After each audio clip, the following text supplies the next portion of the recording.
বর্তমান সময়ে সবচেয়ে বড় সমস্যা হচ্ছে এবং আমরা ক্যাম্পাসগুলোতে দেখছি।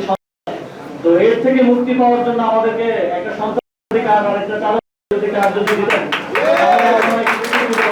আমরা দেখছি যে একদিকে বলছে যে তেলের পরিমাণ ইতিহাসের সর্বোচ্চ পরিমাণে মজুদ আছে, আর ওইদিকে আমরা দেখছি যে ইতিহাসের সর্বোচ্চ লম্বা লাইন জনগণের সেবা করার জন্য জাতীয় নাগরিক পার্টির দরজা সকলের জন্য খোলা থাকবে, শুধুমাত্র গণতান্ত্রিক এবং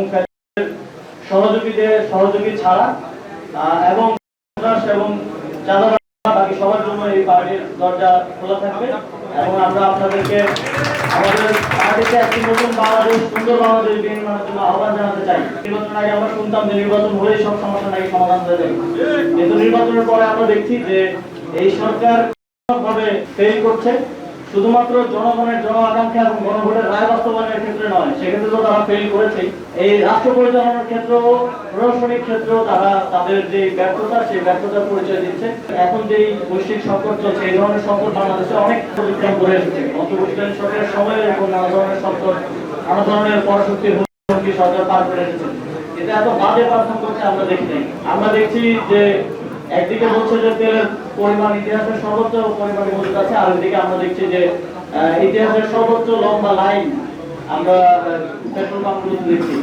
একদিকে আমরা দেখছি যে 20,000 কোটি টাকা ছাপানো হচ্ছে তাদের যে ইকোনমিক সেক্টরে তাদের যে ক্রাইসিস সেটা মোকাবেলার জন্য, কিন্তু তারা সেটাকে বলছে যে এটাকে ছাপানো বলা যাবে না। তাহলে এটা কি বলা যায়? এটাকে ফটোকপি অথবা অন্য কিছু হয়তো আমাদেরকে বলতে হবে, ভাষা পরিবর্তন করতে হবে। আমরা দেখছি যে কোনো সমস্যা উঠতেছে, সমস্যাটা পরে আমাদের মাননীয় প্রধানমন্ত্রী একটাই সমাধান দিচ্ছেন, কাজ।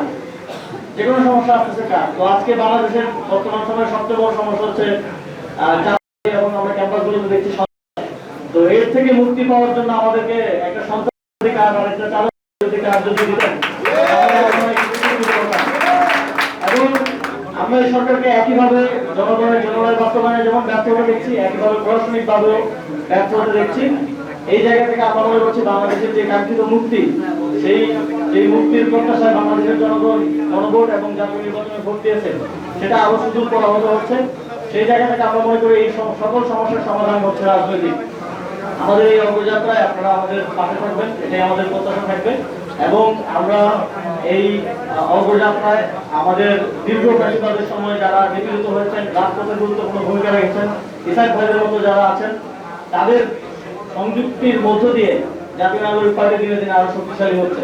এবার জাতীয় নির্বাচনে পর আমরা যখন মানুষের কাছে গিয়েছি, তখন সবার একটা অভিযোগ আমরা শুনেছি যে আমরা আপনাদেরকে ভোট দিই, কিন্তু আপনারা তো ভোট রাখতে পারেন না। যখন জাতীয় নাগরিক পার্টি থেকে আমাকে বলা হলো এবার সিটি কর্পোরেশন নির্বাচনে অংশগ্রহণ করার জন্য, তখন আমরা একটা সিদ্ধান্ত নিলাম যে এবার জনগণের ভোট রক্ষা করা রাজনৈতিক ব্যক্তিত্ব হিসেবে, রাজনৈতিক দল হিসেবে আমাদের দায়িত্ব। আমরা যদি জনগণের ভোট রক্ষা না করতে পারি, তাহলে জনগণ আমাদেরকে আর ভোট দিতে আসবে না, তারা আমাদের উপর থেকে আস্থা হারাবে। সেই জায়গা থেকে আমরা সর্বপ্রথম গুরুত্ব দিয়েছি শক্তিশালী সংগঠন তৈরিতে। এবার আমরা এতটুকু নিশ্চয়তা আপনাদেরকে দিতে চাই, যারা আমাদেরকে ভোট দিতে আসবেন, যারা আমাদেরকে সমর্থন দেবেন, যারা নতুন বাংলাদেশ নির্মাণের জন্য আমাদের পাশে দাঁড়াবেন, তাদের একটা ভোটও আমরা নষ্ট হতে দিব না।